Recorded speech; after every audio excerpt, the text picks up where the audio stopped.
Welcome to the Discworld. I've been rereading The Colour of Magic, which I've not read for ages, and that has a great description of Terry Pratchett's Discworld, how it rotates once every 800 days, and how the sun rises and sets at the rim. What I haven't done is the Great Atuin, the turtle that carries the disc on its back, or the 4 elephants, the pachyderms. That's beyond my skill. But I was just wondering what it would actually look like to be on the disc and see the sunrise and set. So I thought I'd use the excellent software Blender and see what I could do. So I've made this animation of the sun rising and setting. You can't really see the rotation of the disc, but it is gradually going round. I can speed it up a bit. And it gradually goes around here. And as Terry said, where the sun rises nearest, and sets actually nearest to the rim, was going to be in summer. So we have summer here, as the sun is rising close to that area. And we also have summer on the other side over here. And these areas are in depths of winter.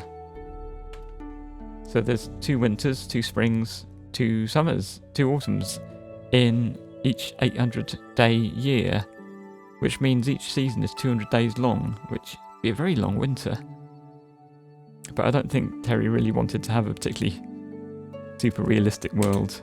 I've got my world rotating around anti-clockwise, I think.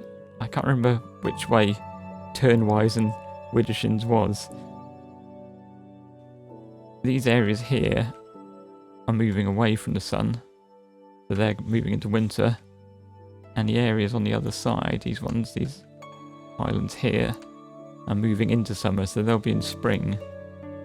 And I guess likewise on the other side of the disc, which way are we going?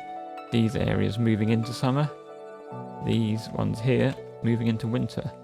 This could be the counterweight continent. I've based this map very roughly on the map from the DiscWorld Emporium, and my skills and the amount of time I'm willing to spend on this are limited, but I've got Corrie Celeste here in the middle, the great axle of the world, which I think in the books it says it's covered in ice, so the world can rotate around it, so I've not actually got the mountain itself rotating. That should be staying, yeah, that does stay still as the world rotates around it. Let's see a sunrise first. Is the sun coming up over the Discworld?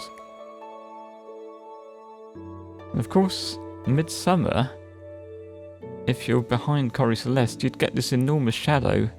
I mean, I don't know what the scale was. I don't think Terry Pratchett really bothered particularly about making a realistic world in the same way that somebody like Tolkien might have done. And even Tolkien didn't go crazy over the sort of sizes and shapes of things.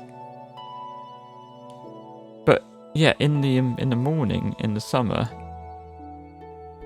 you'd end up with an enormous shadow. So these islands would probably be warmer in the summer than this area here, because of that big shadow, and likewise this side, you wouldn't get that big shadow. And of course in the afternoon, it would be the same for the summer on the other side of the world. This great big shadow of Corrie Celeste would be cast over you and make it very cold. Oh, I love that sunset effect.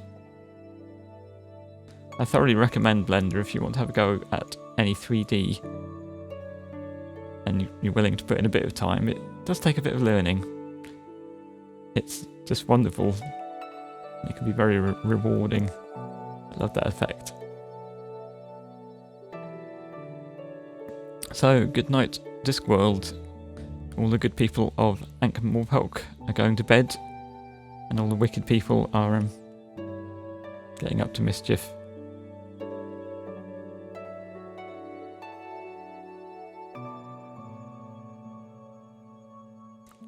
If had the skill, I would create the rimbo around the world, where the waterfall of the sea goes off the edge and creates a rainbow when the sun is underneath. I think it's mentioned in Mort, possibly?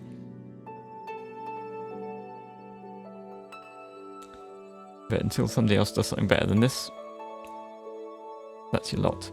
So enjoy the books. Terrible shame there aren't more of them. And thanks for watching.